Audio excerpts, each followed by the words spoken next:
So hi everybody, it's Deni and Liz here. I'm in New Jersey in America and Deni is in Sydney, Australia.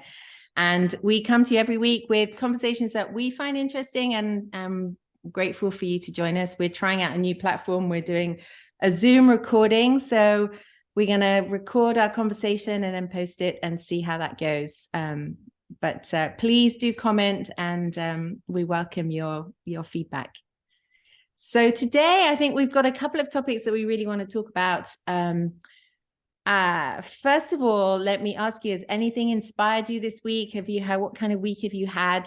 Check in and see how you are. We go from week to week without talking. So I know. how's your week been, Deni? Well, it's been an interesting start to the year. I almost feel like I haven't really begun yet.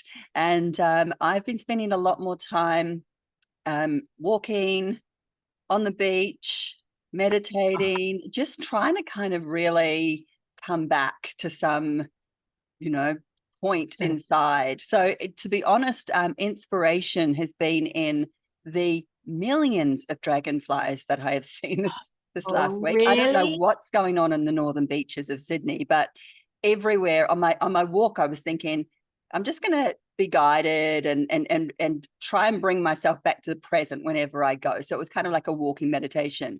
And I just found that it was the dragonflies that did it, because every time I saw one, I'd just go, right, okay, back in. But then I went to the beach a couple of days later and they were everywhere. So I don't know what Are that's they about. colorful dragonflies? Because we just get black ones here that aren't particularly exciting. But do you have exotic looking? We do. Particularly, I've been out at Uluru and they have bright red ones and bright green ones, but these ones were just huge mating brown dragonflies. So we saw the mating, as I've seen the mating as well. It's amazing. I love dragonflies. They're quite incredible. So to be honest, my inspiration has really been coming back into some kind of alignment with myself and also just being out in nature. What about you? Yeah, well done. I want to applaud that. It's so important to do that. We get so scattered and we have to ground ourselves. So yeah, I kind of did the same, but not having a beach particularly nearby, although we do have the Jersey Shore, which I could go down to, but it's a bit freezing. I went into New York on Sunday and had a lovely day of input with my girlfriend. We were just she's a journalist, and we went to the Edward Hopper exhibition, and then we went to a couple of other things, and we'll talk about that in a little bit. But it was really good. I'm so near New York here. It took 35 minutes from door to door, to get into the Whitney, and I forget how easy it is. And we were moseying around Chelsea, and then we went to this. My sister-in-law is a designer, my brother's wife, and we went to a trade show, which was so full of beautifully designed, like the best designed. Some of these big trade shows are full of so much, and there's a lot of tack. And this particular expo is just the most beautifully designed objects, and not art necessarily, but artifacts, whether they're beautiful blankets or beautiful lighting or chopping boards, but it was so exquisite. And the marketing and the branding, as a graphic designer, you can appreciate this. The branding and the packaging was just beautiful. So that really fed my soul. So I had a good input day on Sunday, and I realized how much I needed it. Because, if you have a day off, often you think, oh, great, I'm just going to have a paint day. Yeah. And when you're giving out, it's especially for the type of painters that we are, it's just that we're pulling from internal stuff, as well as our experience in our environment. You're very inspired by your environment, but it's so important to, you've done, ground and feed our creative well. Yeah, absolutely. Last year, because I moved into my studio, I found that every spare second I had, I spent painting. And there was this, I know that there's something missing here. I know I need to also bring back how much time I spend doing, just walking, being on the beach, doing the things that I was used to doing. But I kind of let it all drop. And I think that this year I need to bring a balance back into that in order for it to reflect in my work. Do you ever go sketching on the beach? Do you ever take your paints down there? Do you combine the two? that would be really wild because of the weather and the wind, and it's not exactly predictable in Sydney right now. And I kind of like get into my work. I'm such a messy painter, Liz, and I'm surround myself in stuff. And yes, I could just grab a book and a pencil and do that. I'm not I'm not sure I'd find it as satisfying as a session in my studio would be. But again, I want to bring balance this year, so I'm thinking of all sorts of things to bring in. Do you do that? Do you?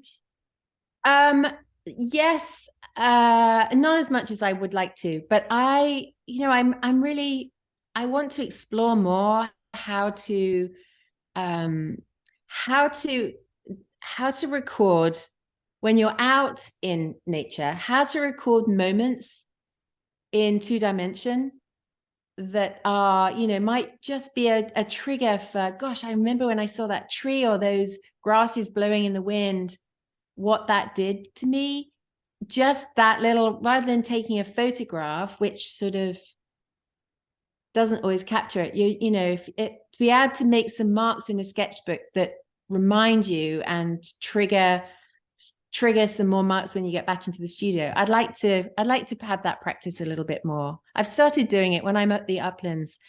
I'm trying to do it a little bit more, but it's tricky because I want, if I'm seeing something, I want to draw it, and I don't necessarily, I'm not abstracting enough from my sketches. So that's something I really would love to do more this year, because it just, and when Edward Hopper, he's some of his sketchbooks were on show, and he's primarily he died in the 60s, but he was based in New York, and so all his drawings, all his paintings are of urban scenes, but his sketchbooks were really beautiful and full of notes. Like the light was just reflecting off of the kettle and made this great reflection on a wall, and he wrote about that, or the way that there was a green carpet in one room and there was a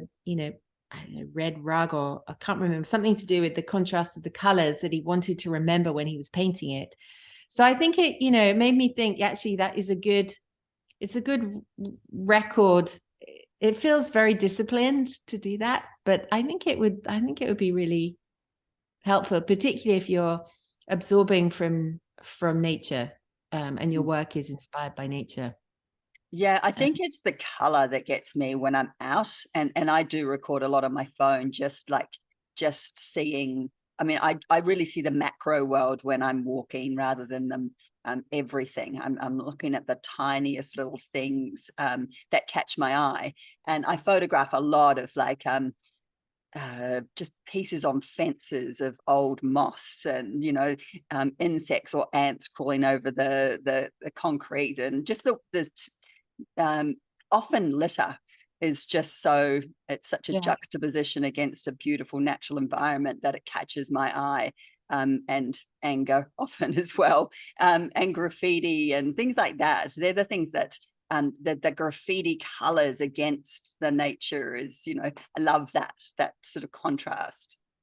So then this is not what we were going to talk about, but it's really interesting, right? Do you then, when you're back in the studio and you're looking for a starting point, or you're looking for a channel to swim down, do you then pull your photographs up and say, oh, what was that graffiti color that was really juxtaposition against, some grass? Do you pull that up and refer to it? I definitely do at moments, just to, I might be looking for something, a feeling, and I'll go through my photos to try and find something that relates to it. Yeah, so, or again, a color combination of two things. It might just appear small on the painting, but it's like, oh, that will just give it that little bit of something. So yeah, I do it, but I guess and this maybe goes to our topic, but I guess I really do believe that everything that happens to me during the day will go into my art in some way, shape, or form, because it's what I'm pondering, it's what I'm thinking about, and I think that while I'm doing my art, I do go through a lot of what's going on in my head and what's come up for me today. So I think intuitively it goes in there. Could you give us an example of that? I mean, it doesn't have to be particularly personal, just, you know, a thought as opposed to a piece of an actual object. So how, like, you know, so say if you had an interaction with, I don't know, where was it this morning? I had a beautiful smile from somebody. Oh, I was just driving and somebody waited for me and they just gave me the most beautiful smile as I sort of pulled out in front of them, and it stayed with me for I don't know how long, driving through New Jersey. And you know, so how would you translate something like that into your work? Well, just because you just said that's kind of like the theme of this next series of work that I'm working on, and that is the ripple effect or the butterfly effect, where something quite insignificant can happen, and what is the roll-on effect of that, and how does it show up at a later date or at the perfect time? And I'm kind of diving into that in the series of work, trying not to. I often, with my work in the past, have gone over a piece over and over, because every day I wake up, I've got a different something going on, and the piece that I did the day before isn't working for me anymore, and I make dramatic changes. And so with this series, I'm trying to not go back over, go forward. And then maybe I'll loop back around once I've gone through enough. Yeah. But I kind of want to see what it happens. Instead of putting layers on top of each other, just put them side by side and then work. Yes. And see where the loop works through and where the energy in one ends up, maybe 6 down the track. So that's the idea. And I think of that in terms of, like you say, somebody smiling at you. What is the roll-on effect of that in your day, and who are you affecting that's then going to affect others? I love that as a so how might that look in your work? Yeah, and it's I guess when I have something like that, it's there. I don't consciously bring it into the work. I'm working and then I trace it, if you like. It's almost like a story that I see looping through. Almost like, I mean, the idea came to me because it did look like there was almost like this trail of something through a painting. And I'm like, oh, that's really interesting. I wonder. And something had come up for me around ripple effect in my family. And it was like, I think there's 2 themes. One, it's appearing in my art, and the second, it's appearing in my life. So for me, they're both the same. So, okay, let's follow that thread in both without being too conscious about how I do it. Yes, that's the trick, isn't it? Because as soon as you get really conscious, everything sort of falls apart, because we get in the way of, we stand in the way of a bigger intention. Yeah. And that's, as artists, that's such an interesting part. I mean, I think it's something that we've discussed about, but which part, I guess, bringing that more personal element to our pieces, diving more deeply into ourselves and bringing that forward in our art. So our topic that we are going to discuss today is about how we work on a series and how we lean in and how we develop a concept. And you know, it's a topic that I've heard various different podcasts at the moment. So it's a hot topic, but it's something that's relevant to both of us, because we're both leaning into a series and a collection of work that has a concept behind it. So what I heard you say is you're working on a series of canvases, you're using those as your sort of experimental play pieces. Do you work on a sketchbook do you work on some ideas in the sketchbooks, or you just purely work on the canvases? I work mostly on the canvases. I am seeing a need for me to delve more into a sketchbook or my journal for this, to try and link the two, because there's so much that goes on in here as I'm doing it. I really want to because I'm working in a series that I want to exhibit, I really want to be able to bring that to life at the end. And in order to do that, I really need to record the whole journey of it and what I'm thinking and what I'm seeing, and where one is reflecting on the other. So while it's not, consistency is my word, as discipline is yours. That's something I really want to be more consistent with, is recording in my sketchbook and in my journal my thoughts, so that I can be a bit more, trace it a little bit more for this one. Yeah. And then we have to remember to go back and look at them, right? Because I often, it's like I write a journal, and not every night, but I write a journal, and I never go back and read it. But it's the process of actually getting it out onto paper, and something about, from your brain through your body into your hand onto the paper, it sort of it releases something, or it ignites something, doesn't it? It does, but the times that I have, because I have had long periods of time where I have stuck to a journal practice, I could come back and look at it years later, and for some reason I'm cleaning up and I open a page, and whatever I read that I was going on back then is so relevant to me at that moment. So I do also have this kind of trust that it will pop back up at the perfect moment. What about you? No such thing as coincidence, right? No, exactly. What about you? So I use my sketchbooks. I mean, I journal. I love calligraphy. I taught myself with a girlfriend from England. She was staying with her family, and so my journal's sort of a mixture of writing, praying, and calligraphy. And I find my calligraphy is a really good way for me to slowly unpack a word or a sentence. And as I'm writing it, it's very, it's very intentional. I'm not just scribbling. So I like doing that. And for this series that I'm doing, it's very much needing me to embody the concept and to really, really bring it into my body and really feel it in order to communicate what it is, the differences, the way they overlap, the way they work together, the extremes of those two aspects that I'm really looking at. So it's like I've got to I'm wanting to find a visual vocabulary, or a way of transcribing those feelings through marks. So, for those that don't know, I'm working on a series about masculine femininity and the energies and how they work within us as individuals, within couples, within friendships, within nature, within so many aspects.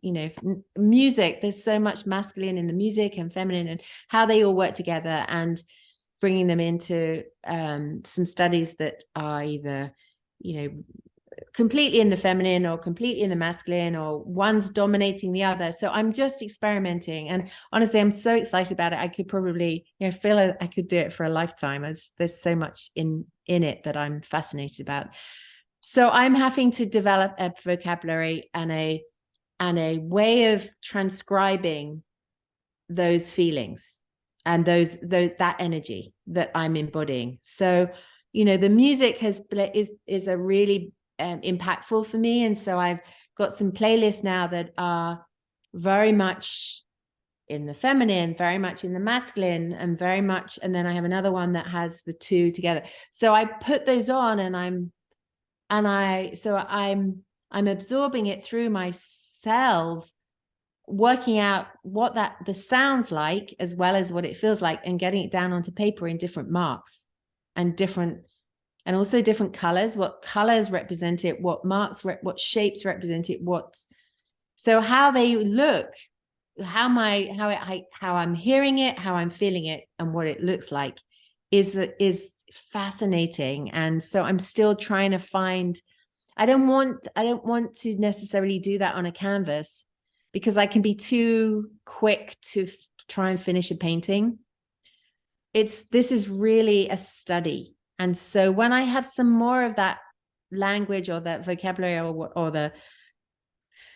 the mark alphabet, for each energy, I'll then lean into some more canvases, and I have some on the go, and I have some big pages of Archie's paper that I'm working on as well.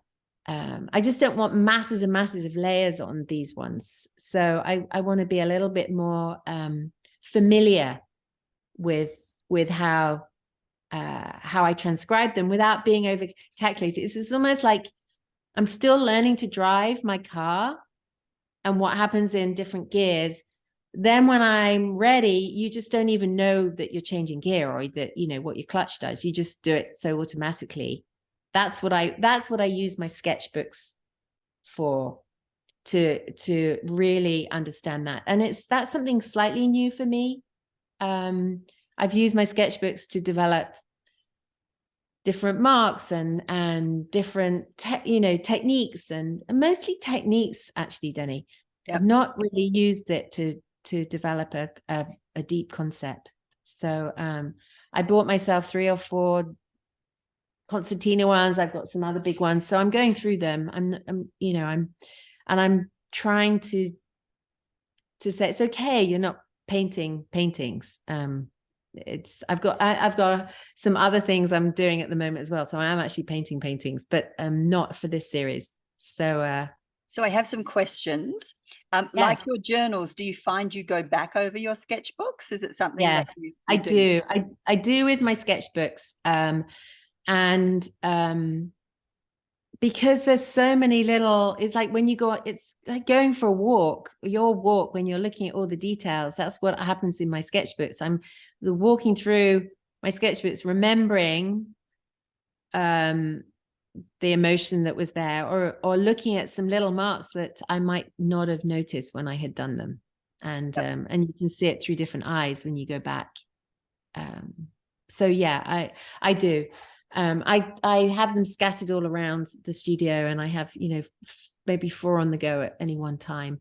But I also use them. The other big thing that I use my sketchbooks for is warm up. So when I get into the studio, if I have had, I'm straddle my time between my design business and my art practice. If I've had more days out of the studio, haven't painted, then I need to just warm up like I do when I get to the gym. So I just throw a load of paint and start making marks on those, very, very carefree. And there's some sometimes interesting stuff that comes out of it. There's sometimes some absolutely terrible stuff. So but yeah, they're helpful to go back. Yeah, they are. It is helpful. The other thing I was interested in is, if you are doing a practice in your sketchbooks and it's around an exploration into that, the feminine, masculine, how do you, when you are working on the bigger pieces or on the canvas at the same time, because I know you are still working on some pieces, does that theme still come into your work, or are you able to separate the two, the sketchbooks and the larger pieces? So the larger pieces being not in the series? Yeah, if they're just pieces that you're working on. Oh, it definitely overlaps. It's funny, it's overlapping everything, where I'm driving, where I'm looking at, what I'm listening to, what I'm eating. I'm seeing, when you had your babies, you kind of look around, all you can see is mother with push chairs, and you can only see babies. As how I am at the moment. It's very, there was a guy crossing the road, and I was like, wow, he's really in his masculine, but he had very long hair, and it's just the way he was walking, and it was, and so then I went into a whole story about their relationship as I'm driving to the studio. And so yeah, I'm looking at it in all different aspects, for sure. Yeah. But with the pieces that I'm doing, and I'm doing some commissions, and I'm doing some other pieces for a show, there definitely overlaps, but they're not really solely for around that series. But because of what I'm understanding and how I want the balance to happen, it's definitely flowing into my work. That's the whole point of doing this. These collections, I think, for me anyway, is to develop one's own practice and to evolve into a deeper level of understanding. So if they're not going to impact your work, then, you know, it's not, I don't think they have longevity or meaning. Yeah. And I think that was something that we touched on as something we wanted to talk about, is finding or putting more meaning into our work. And in a way, I think working on collections is a way to do that, because it's this ongoing study, rather than just creating a piece and then it being done. It's this ongoing exploration into a theme or into self. Yeah, and I think we've both got to this stage where we want more. What I would say for more for artists that are more on their journey, starting on their journey, and don't have quite so much experience in techniques and the whole understanding of paints and, you know, all the principles. I know I wouldn't have been necessarily ready to do that. You're just happy to produce a painting and push paint around. It's the little soccer players, you know, the ball's there, and I remember when Ollie was little, and they just all run around the ball, and that's soccer, right? And then when you get a little bit more skillful, you've got different set plays, and everybody has their role. That's the same with art. You evolve into it. So I would say, if anybody's listening that doesn't have a lot of experience, you don't get discouraged thinking, oh my God, I've got to have a concept. I've got to have a meaning behind it. I don't think you do early on. I think it's just enjoy pushing paint around and learning how paint works, and learning what your voice is, and learning what the things you like.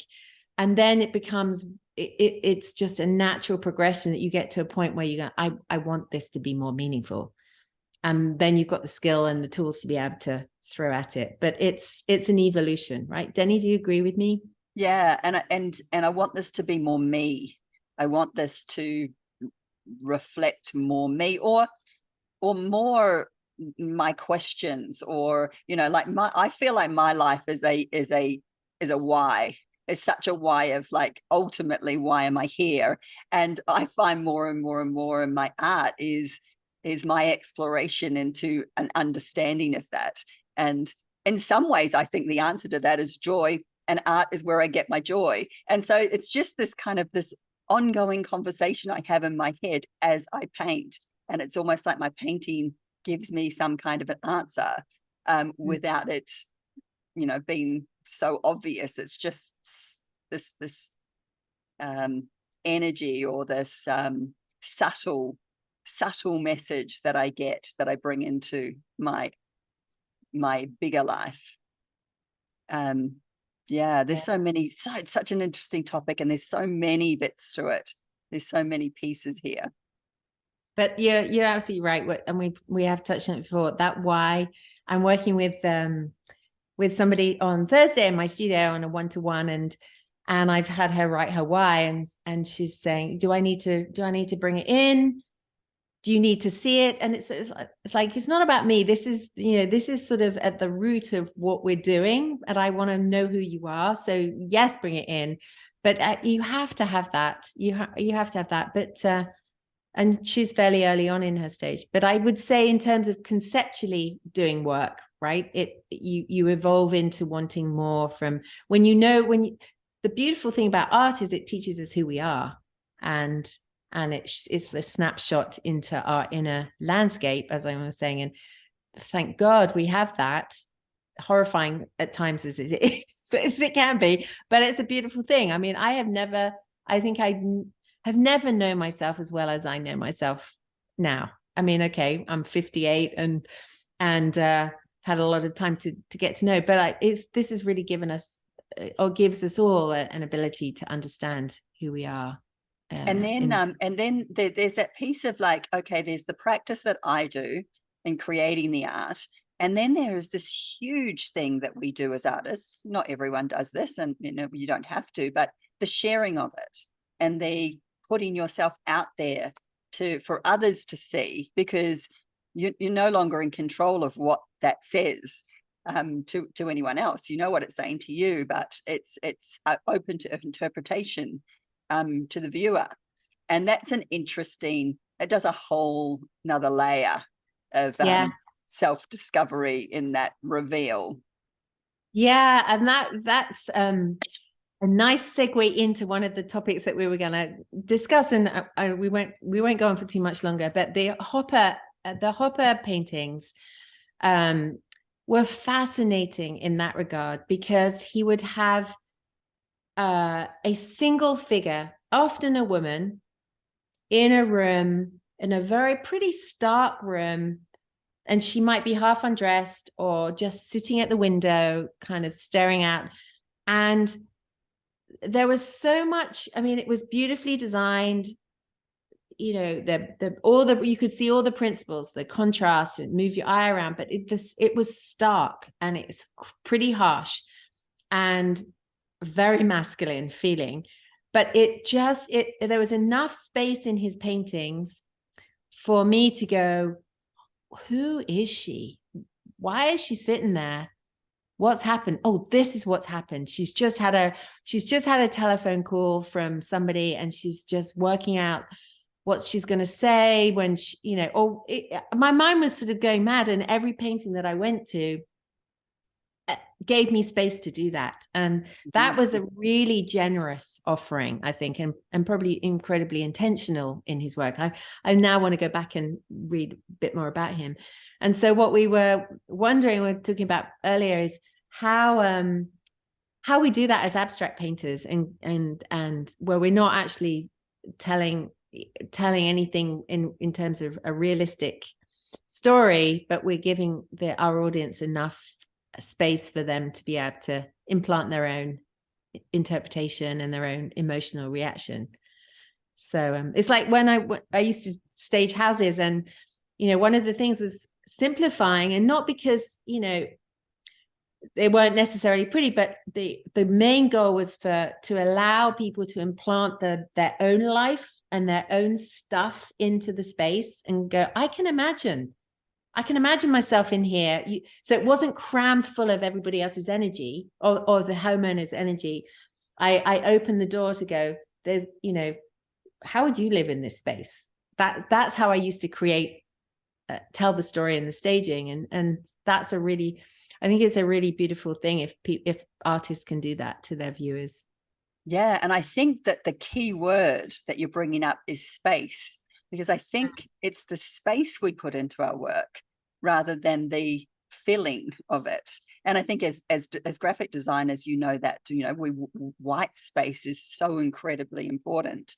And something I've learned is it's the pause and not speaking that can speak louder than the speaking.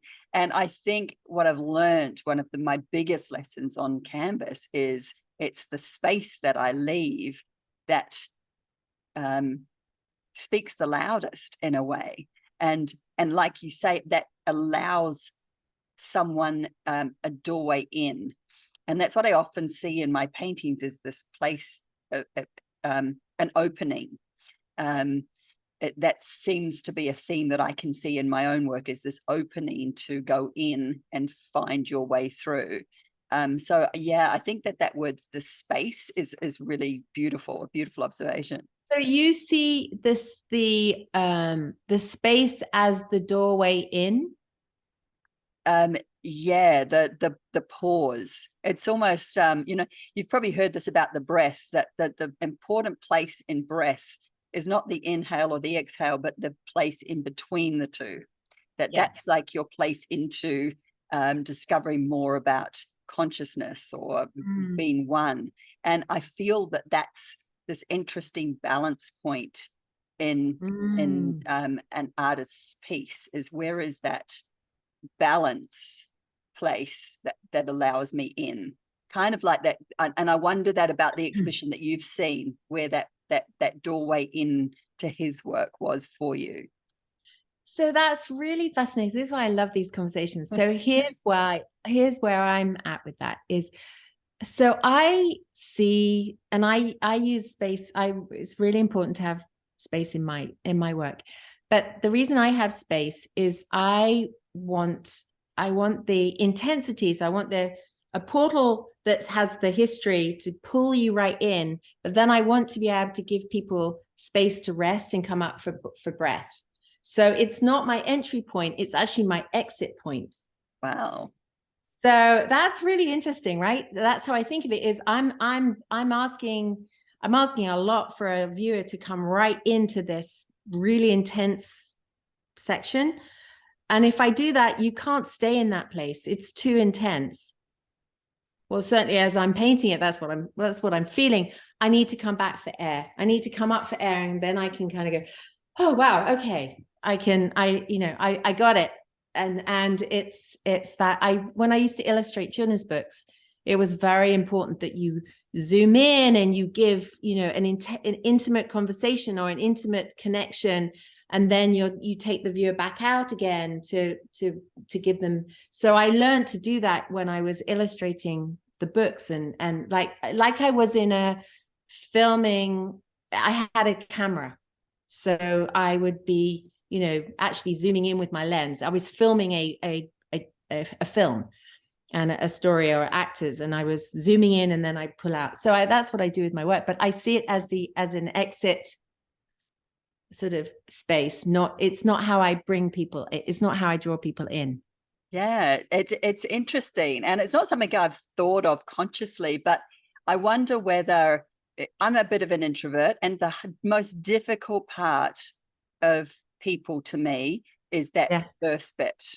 It's that bit of walking into a party or walking into a scene, or that bit is almost stops me doing it, because it's just that piece of uncomfortableness for me. So that space that is created, that how that piece is probably really important to me now that I'm thinking about it. Yes, I get it. Yeah, that's here's where I'm different. But I love the intensity though. So once I get in there, then I'm not short of a word. I find a group, I'll be fine. But I need to find a way in.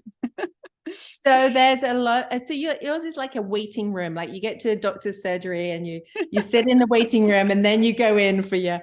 So here's where we're different, and we're probably finished soon. But so when I get to an event, I'm like, I'm in. I don't even think. I'm right in there. There's no hesitation.